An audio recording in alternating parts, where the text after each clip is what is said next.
शुक्लांबरधरं विष्णुं शशिवर्णं चतुर्भुजं प्रसन्नवदनं ध्याये सर्वविघ्नोपशान्तये अगजानन पद्मार्कं गजाननमहर्निशम् అనేకదంతం భక్తానాం ఏకదంతముపాస్మహే.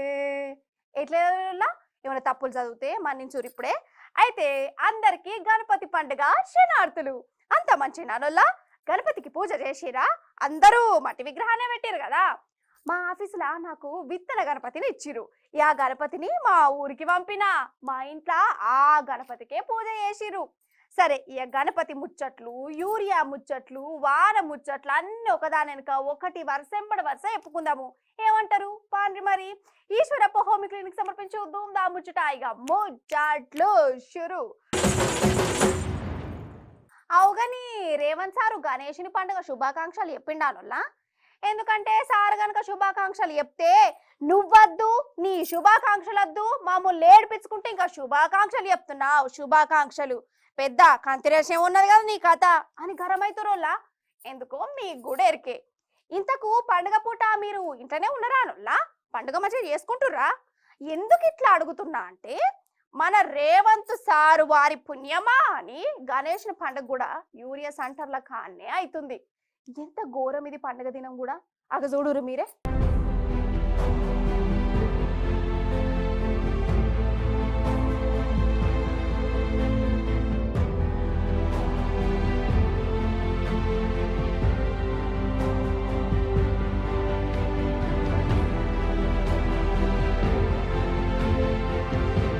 చూసిర్రా, శాంతాడంత లైన్లని అంటారు కదా, గిదే కావచ్చు.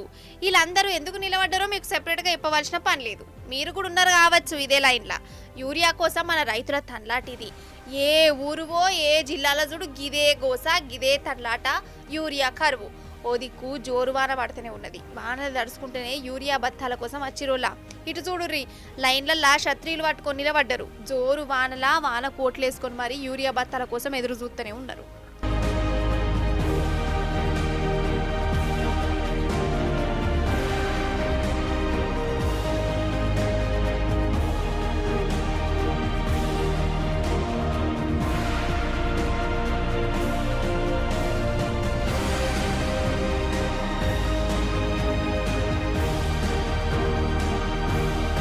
ఈ సెంటర్ కాన్న అయితే పోలీసులతో పంచాయతీ కూడా అవుతుంది.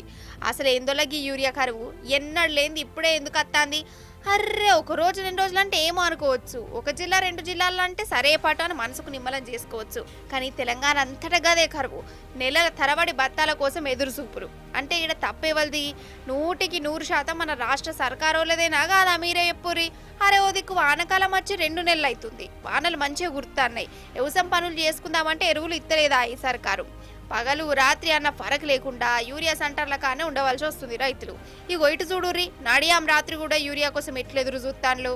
తిండి ఠికానా నిద్ర గిద్ర అంతా యూరియా సెంటర్ల కానే అవుతుంది. నాకైతే పాపమే అనిపిస్తుంది.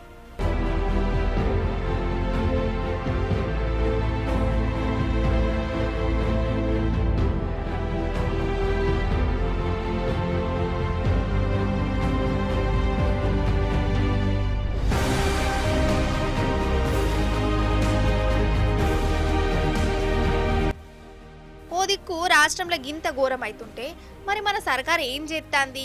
మన మంత్రులు ఎట్లా ముంగడబడ్డరు? మన చేయిపాటి లీడర్లు ఎట్లా ఇమ్మతిస్తురు అని అనిపించచ్చు. అసలు ఇమ్మతీయడానికి కష్టం తీర్చేందుకు అసలు వాళ్ళు ఈడు ఉంటే కదా డైరెక్ట్ బీహార్కు పోయిర్రు. బీహార్కు ఆడ ఎలక్షన్లు ఉన్నాయి, ఎన్నడున్నాయో తెలియదు. కానీ సిపాయిలు ఆడ ప్రచారం చేసేందుకు పోయిర్రు. రైతులను యూరియా సెంటర్ల కానే ఆగం చేసిర్రు. గిది మన సారు వారి పనితనం, పాలన వైభవం. అసలు ఏమన్నా మార్పా, ఏమన్నా పాలననా? ఇంకెందిగా పట్టుర్రి. 3 రంగుల జెండా బట్టి సింగమో లేదుకి నాడెక్క తక్కువ పడెత్తు. రేవంత్ అన్న ఏందన్నిది? ఈ వానలు ఎట్లా తడుస్తురో చూస్తుంటేనేనన్నా నీ గుండె కరుగుతలేదన్నా. మరీ గింత అద్మానం ఏందే? రైతుల మీద గింత కొమ్మ ఎందుకు పెట్టుకున్నవే? గిట్లనే గరమైతురు ఇడ లైన్లలో ఉన్నోళ్ళు. కామారెడ్డి జిల్లా జనాలు, మెదక్ జిల్లా పబ్లిక్ మీరు ధైర్యంగా ఉండాలి. ఏమంటున్నా? ఏం కాదు. ఇక సర్కారును నమ్ముకొని ఫాయిదా లేదని మీరు రంది పెట్టుకోకుర్రి. అన్నిటికీ ఆ భగవంతుడు ఉన్నాడు. ఇమ్మతి గుండుర్రి ఏమంటున్నా. ఇక వాన ముచ్చటనే చెప్తున్నా నేను. వాన అంతటా మస్తు కురిసింది కదా. ఇక హైదరాబాద్ అయితే రికాం లేకుండా కొడుతూనే ఉన్నది. ఇక అట్లా అని ఇయరమైరా కొట్టునట్టు కాదు, బంద్ అయినట్టు ఇట్లా కాదు, చిటపట చినుకులు పడుతూనే ఉన్నాయి. గదానికి చాలా మంది భయపడ్డారు. కానీ అటు కామారెడ్డి ఇటు మెదక్ జిల్లా జనం అయితే ఈ వానతోని గోసన అర్రి గోస పడ్డరులా. వాళ్ళ తక్లీఫులు చూస్తుంటే నాకే కండ్ల పొంట నీళ్ళు వచ్చినాయి. నిజం చెప్తున్నా, ఊర్ల కూర్లు మునిగినట్టు అయినాయోలా. అగ చూడుర్రి మీరే. ఫస్ట్ కామారెడ్డి కాడ కథ ఎట్లున్నదో చూద్దాం వల్ల మనము. ఊర్ల కూర్లు మునిగిపోయినట్టయినే వల్ల రికాం లేకుండా వానలు దంచుతూనే ఉన్నాయి కదా. తొవ్వలన్నీ బంద్ అయిపోయినాయి, కార్లు బండ్లు కొట్టుకపోయినాయి, ఇండ్లకు నీళ్ళు వచ్చినాయి. ఎంత గోసనో చూడురు మీరే. జనాలు ఎక్కడికక్కడ ఇరుక్కబోయిరు. ఓ దిక్కు వాన, ఇంకో దిక్కు వరద, నడుమ జనాలు నరకం అంటే నరకం చూసిరు పాపం.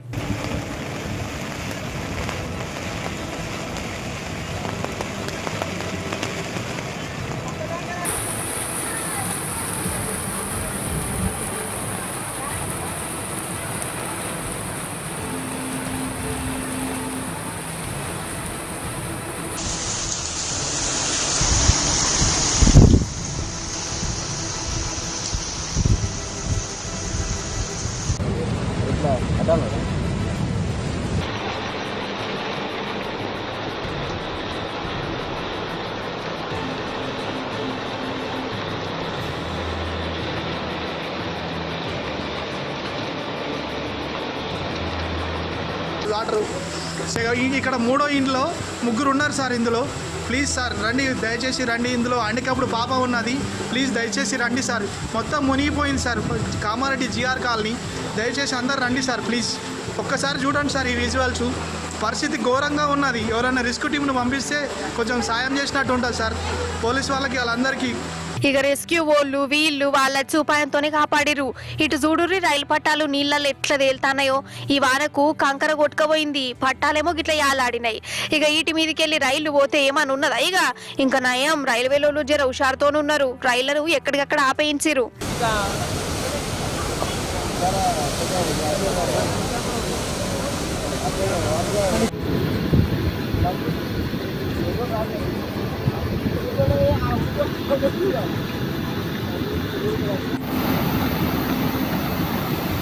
అయ్యో పాపం, ఇగో ప్రాణాలు కాపాడుకునేందుకు నీళ్ళ ట్యాంకర్ ఎక్కిరు చూడురోలా. సాయం కోసం ఎదురు చూసిరు. ఇల్లు కార్మికులట. కామారెడ్డి జిల్లా అయితే ఆగమాగం అయింది.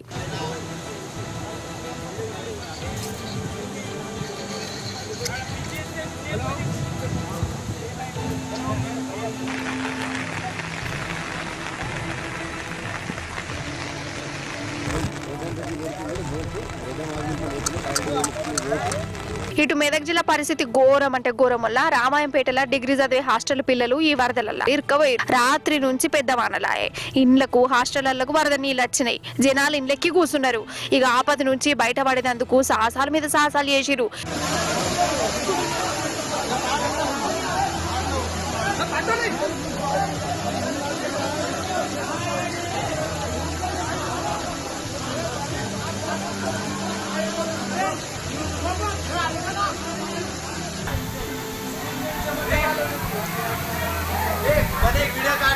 ఏడ చూడు నీళ్ళే, కార్లు బండ్లు కూడా వడవల లెక్కనే మారిపోయినాయి వల్ల. ఇగో ఈ కారు చూడు ఎట్లా కొట్టుకోబోతుందో. పాపం ఇంట్లో జనాలు కూడా ఉన్నారట.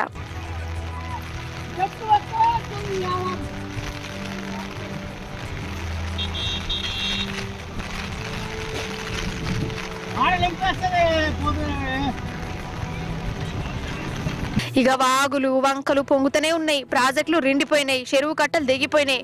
గా మెదకు పోషారం ప్రాజెక్టుకు గండి పడ్డది. కట్ట దిగే తట్టున్నదట. ఈ వరద నీళ్ళు చేయబట్టి ఊర్లు మునిగే కాడికొచ్చింది.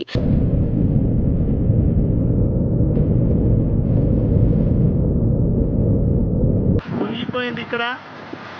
మాకు రాకపోకలేం కానీ మాకు చాలా పబ్లిక్ మొత్తం స్లాబ్ ఎక్కిరు.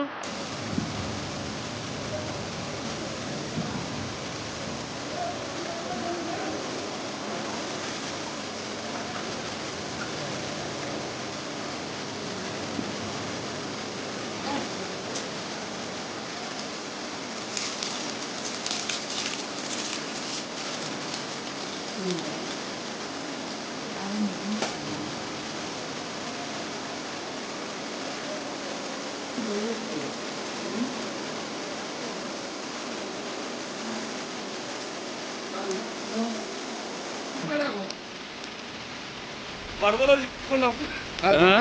వరదలో చిక్కుకున్నా గుంజి మరి గింతగనం అవుతున్నా సర్కార్ తరపున ఒక్కలంటే ఒక్కలు కనబడితోట్టు ఎవరు కాదు శ్రద్ధలు కప్పుకొని మండుకున్నారు కావచ్చు. జనాలేమో సాయం కోసం కండ్లు కాయలైతట్టు చూస్తాన్లు. కండ్ల ముందే వరద వారుతున్నా దూప తీసుకునేందుకు మంచి నీళ్ళు కూడా దొరుకుతలేవు. కడుపులో ఆసరయ్యేందుకు కమస్కం అన్నం కాదు కదా ఉక్కుమనన్న తినలేని పరిస్థితి. కానీ వీళ్ళని పట్టించుకునేటోళ్ళు మాత్రం కానొత్తలేరట. ఏందో ఏమో పోరి పెద్ద అవస్థనే ఉన్నది కదా అసలు.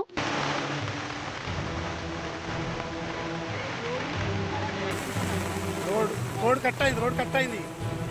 అదే రామాయణపేట నుంచి సిద్దిపేట రోడ్ మొత్తం బ్లాక్ అది.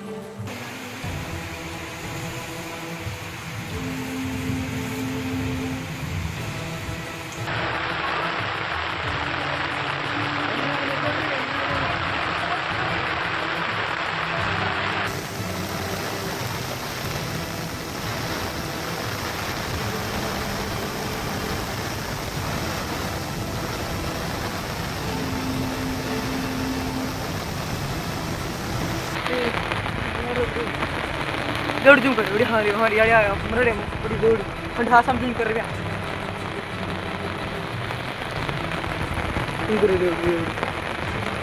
అయితే ఎవరన్నా తాపకోసారి పైసలు అడిగిర్రనుకో ఏమంటారోలా, ఏ పైసలు ఏమన్నా మా ఇంటి చెట్టుకు గత్తానయా, మా ఇంట్లో ఏమన్నా పైసలు చెట్టు ఉన్నదా తెంపియడానికి, ఏవో పైసలు పైసలు పైసలు అనబడతామని కోపానికి వస్తారు కదా.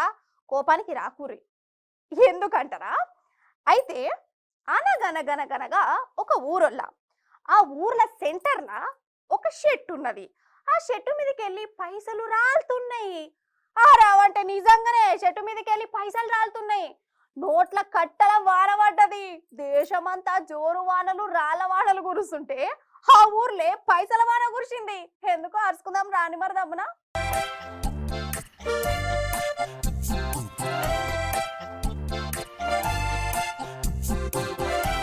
చెప్తే నమ్మలే కదా. హాగ చూడుర్రి నోట్లు ఎట్లా పడతానయ్యో. యాప చెట్ట చింత చెట్ట ఇంతకు ఏ చెట్టు అయితే మనకేంది. నోట్లు ఒరిజినల్ అయితే కదే 10,000 అంతేనా కదా. అన్ని 500 నోట్లు కడక్ కడక్ నోట్లలో. అయ్ ఇంతకు చెట్టుకు పైసలు కాసుడేంది, అది కింద గురుపుచ్చుడేందని పరిశాన్ అయ్యారా.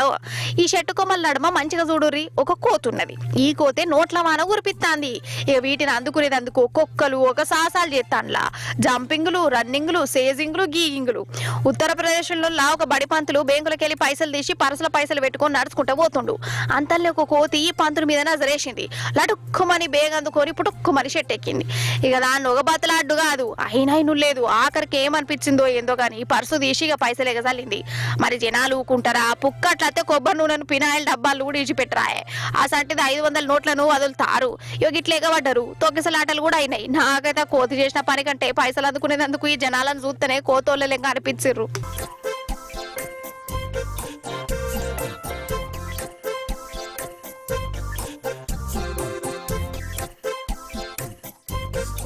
దండాలయ్యా ఉండ్రాలయ్యా దయుంచయ్యా దేవా, నీ అండా దండా ఉండాలయ్యా దయుంచయ్యా దేవా.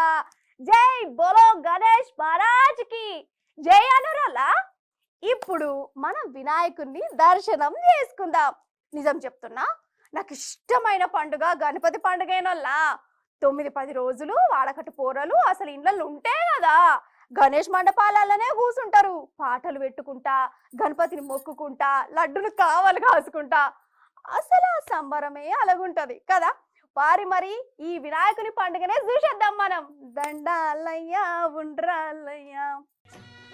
అగో గణపతి దేవుళ్ళు అందరు దండం పెట్టిరా. చూసినవా తీరొక్క గణపతులు. అసలు ఒక్కొక్క విగ్రహాన్ని చూసేదందుకు 2 కళ్ళు జాల్తలేవు.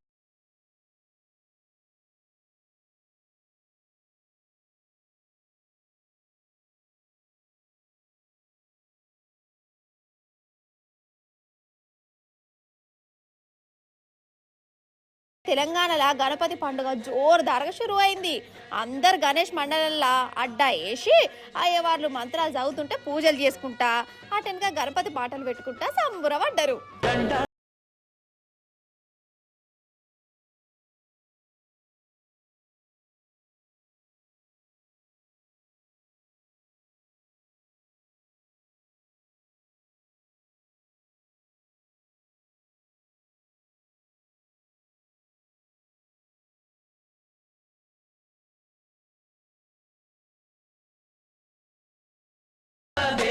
ఒకప్పుడు ఊరికి 2-3 గణపతులు ఉండేటోళ్ళు, కానీ ఇప్పుడు వాడకు 4-5 అయిపోయినాయి.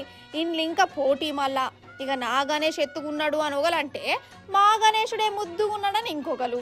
గణేష్ విగ్రహాల కాడ కూడా లొల్లులు పెట్టుకుంటారు. గదేవో ఆనందమో నాకు తెలియదు, కానీ అయితే నాకైతే ఈ తాప మంచి మంచి గణేషులు కనబడ్డారు.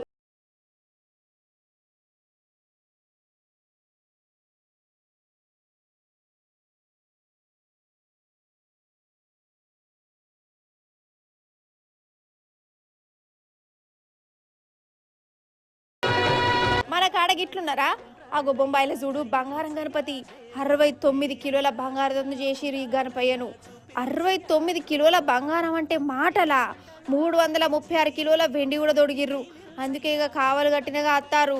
అగర్సే దొంగల కన్నుబడి ఈ గణపతిని వాళ్ళని ఎత్తుకపోతే ఇన్సూరెన్స్ కూడా చేయించిరోళ్ళా. ఎంత అనుకుంటారు? 476 కోట్లట. అగర్సే వినాయకుడు మాయమైతే ఇది పెట్టిన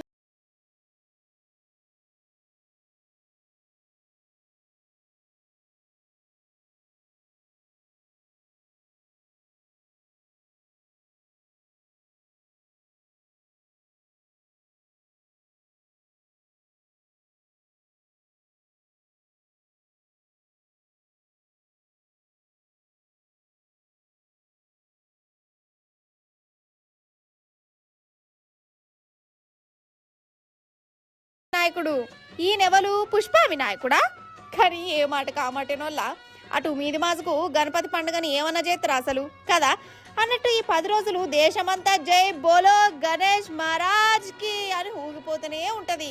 ఇక లాస్ట్ రోజు లడ్డూల అర్రాస్ వాటనైతే పెద్ద కథనే అవుతుంది. ఊర్రి వేలు లచ్చలు కాదు, ₹1 పెట్టి కూడా లడ్డూలను కొంటారు. అదో ఆనందం. మీకైతే నేను దినం తీరొక గణపతిని చూయిస్తూనే ఉంటా. ఏమంటారు మరి? గణపతి బప్ప మోరియా, ఆదా లడ్డు చోరి.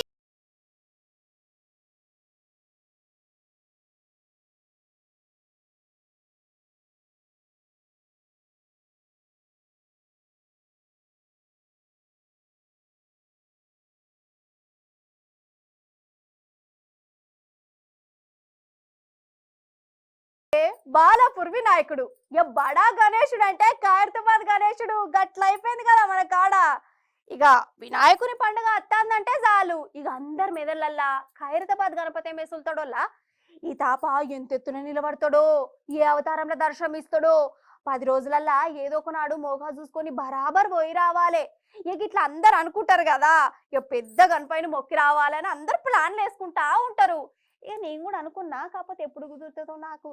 సరైతే కానీ అందుకే ఇప్పుడు నేను మిమ్మల్ని బడా గణేశుని కాడికి తోలుకపోతా, దర్శనం చేయిస్తా. పారి అగవో గణపయ్య, నేను అత్తానయ్యా.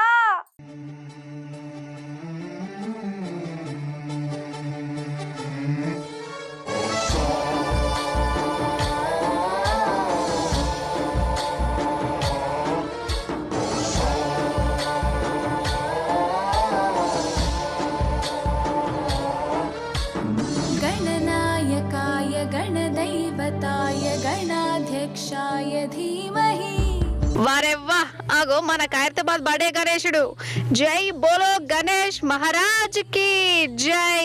జై బోలో ఏకదంతుడికి జై. మొత్తం 69 అడుగుల ఎత్తులో నిలబడ్డాడు పెద్ద గణేషు. ఈ గణపతిని చూసేందుకు నాకైతే 2 కళ్ళు జాలలే. నా మెడలు కూడా గుంజినాయి. ఇక జనాలు చూడు ఉష్క పోతే రాలనంత మంది వచ్చిర్రు. ఒకరోజు ముందు నుంచే దర్శనాలు స్టార్ట్ అయినాయి. ఇక చవితి నాడైతే జాతరనే నడిచింది. గవర్నర్ సారు ఫస్ట్ పూజ చేసిండు ఖైరతాబాద్ గణపతికి.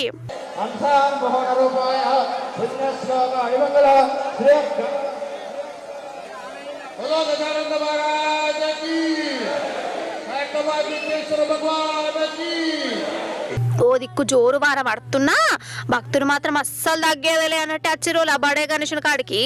అయితే ఇది ఇంకోటి చెప్పాలి మీకు, ఈ గణేషుని లైన్లో నిలబడ్డ ఒక అక్కకు పురిటి నొప్పులు వచ్చినాయి. గణేషుని కాడనే పండంటి బిడ్డకు జన్మనిచ్చింది. గణేష్ కమిటోళ్ళు, పోలీసులు, వాలంటీర్లు ఆమెను దవాఖానకు దొలకపోయారు. తల్లి బిడ్డ ఇద్దరు మంచిగానే ఉన్నారు అన్నట్టు మహాగణపతి కాడ పోలీస్ బందోబస్తు పెట్టారు కానీ భక్తులకు మాత్రం తిప్పలు తప్పలేవు. వాళ్ళకు చక్కగా దర్శన భాగ్యం కూడా లేకుండా చేస్తానట, అంత ఆగమాగం చేస్తురట. ఇక సెప్టెంబర్ 7 దాకా ఈ పెద్ద గణపతి ఈయనే నిల్చుంటాడు కాబట్టి మోకా చూసుకొని ఒక రోజు పోయి దర్శనం చేసుకోవాలి మీరందరూ. నేను కూడా పోతా, రేపు ఎల్లుండో. ఇక రామేశ్వరం పోయినా శనేశ్వరం బోధన అంటారు కదా, ఇక దరిద్ర దేవతను పక్కకు పెట్టుకొని తిరుగుతూ ఏమవుతుంది? ఏందా బాగా శాస్త్రాలు అంటారా? చెప్తా గాని అన్నట్టు నిన్న ఒక శాస్త్రం చెప్పిన, దున్నపోతు మీద వాన పడ్డట్టు, రోమ్ చక్రవర్తి ఫిడేల్ వాయించుడు, ఇసోంటి శాస్త్రాలు ఎట్లా మా అన్న చెప్తే కదా యాదుకునే కదా మీకు. అయితే ఇక తెలియని వాళ్ళకు మళ్ళా చెప్తా. ఇక దున్నపోతు మీద వాన పడ్డట్టు అనద్దట, రేవంత్ మీద వాన పడ్డట్టు అనల్లట. రోమ్ చక్రవర్తి కాదు, రేవంత్ అన్న ఫిడేల్ వాయిస్తుండు అనల్లట. ఇలాంటి ముచ్చట్లు రైతులు అంటారు. సరే సరే, ఇప్పుడు రేవంత్ అన్న సైన్యము ఏడున్నది అనుకుంటారు వాళ్ళ? బీహార్ బీహార్ బీహార్లు ఉన్నది. ఇప్పుడు రేవంత్ అన్న బీహారీ బాబు అయిపోయిండు. ఎందుకంటారా? బీహార్ల షేపాటిని ఓడించేదందుకు సారు శానా శానా తల్లాడుతుండట. ఎందుకో చూసొద్దాం నాండి. అయితే మన రేవంత్ అన్న బుయ్ బుయ్ అనుకుంటా బీహార్కు వాయే కదా, ఎప్పుడత్తయో తెలియని ఓట్ల కోసము సార్ వారు ఇప్పటి సందే ఆడ ప్రచారం చేస్తాండు. ఈడనేమో జనాలు యూరియా లేక వరదలల్లో ఆపది పడుకుంటుంటురు, సార్కేమో బీహార్ మీద పాయనం కొట్టుకునే. సరే సార్ గుణమే గంతే అనుకుందాము. అయితే రేవంత్ అన్న బీహార్ ఓడేందో గాని ఈయన చేయి పార్టీని విజయవంతంగా ఓడించేదందుకే పోయినట్టు కొడుతాందోల్లా. గా బీహారు ప్రశాంత్ కిషోరు, బీహార్ బీజేపీ లీడర్లు అందరూ రేవంత్ అన్న ఉద్దరు ముచ్చట్లను బయటకు తీసి చేయి పార్టీని బనాయిస్తారు. రేవంత్ అన్న చాలాసార్లు బీహారోళ్ళను మస్తు అవమానం చేసిండు. బీహారోళ్ళు బేకర్ గాళ్ళు, వేస్ట్ గాళ్ళు అనుకుంటా నోటికి ఏదత్తే కదా ఎట్లా పడితే అట్లా మాట్లాడిండు. సారు మాట తీరు మనకేరికే కదా. ఇక ఇప్పుడు గదే బీహార్కు ఓట్లు అడిగేందుకు పోయిండు. ఇంకేమున్నది, బీహారోళ్ళను బేకార్ గాడు అన్నోడే ఈడికొచ్చి ఓట్లు అడుగుడేంది? ఇదేరా కాంగ్రెస్ తారీఖాని కడమ లీడర్లు గట్టిగా అరుచుకుంటురోళ్ళ. అసలు రేవంత్ కు బీహార్ కు సంబంధం ఏంది? తెలంగాణలో పాలన చేసుకోకనట ఈడికొచ్చి ఏం పడుతుందట అని ప్రశాంత్ కిషోర్ సార్ జరగారు అవైండు. అంతే కదా మరి. रेवंत रेड्डी कौन है भाई? बिहार के लिए, बिहार के लोगों को गाली देने वाले आदमी है। रेवंत रेड्डी का क्या औकात है बिहार में? रेवंत रेड्डी का बिहार में क्या औकात है? बिहार के लिए उन्होंने क्या किया? बिहार के लोगों को गाली दिया है, ये कहा है कि बिहार के लोगों का डीएनए है मजदूरी करना। तो रेवंत रेड्डी तो आ जाए कहीं गांव में तो जनता दौड़ा लेगी लाठी डंडा लेकर। ఇక పార్టీలు జనాలందరూ రేవంత్ అన్న బీహారీలను అవమానించేటట్టు మాట్లాడిన మాటలు బయటకు తీసే వరకల్లా రాహుల్ బాబుకు నెత్తి నొప్పి వచ్చినట్టు అవుతుంది. ప్రియాంకమ్మనైతే గరమ అవుతుందట. పోయి గీరని ఎందుకు పిలిపించిర్రు? శనీశ్వరుని అంటే అభిమానము, ఈయన ఏడ ప్రచారం చేస్తే గాడ ఓడిపోతాం కదా, ఇప్పుడు బీహార్ను కూడా వేసి పెట్టుకునుడేనా అని పార్టీ లీడర్ల మీద గరం అవుతుందట ప్రియాంక అక్క. అదన్నట్టు ముచ్చట. ఈశ్వరప్ప హోమ్ క్లీనింగ్ సమర్పించు ధూమ్ ముచ్చట. గివ్వు లాగ్యాల్టీ ధూమ్ ధామ్ ముచ్చట్లు మంచిగా ఉన్నాయి కదా. మళ్ళీ వచ్చినప్పుడు ఇంకెన్ని మంచి ముచ్చట్లు పట్టుకొస్తా. అప్పటిదాకా ఏం చేస్తారు? చూస్తూనే ఉండాలి మరి T news. Tata bye bye నమస్తే. అన్నని పులిహోర దినాలు వాడబెట్టు, నువ్వు ఎత్తా. Bye bye.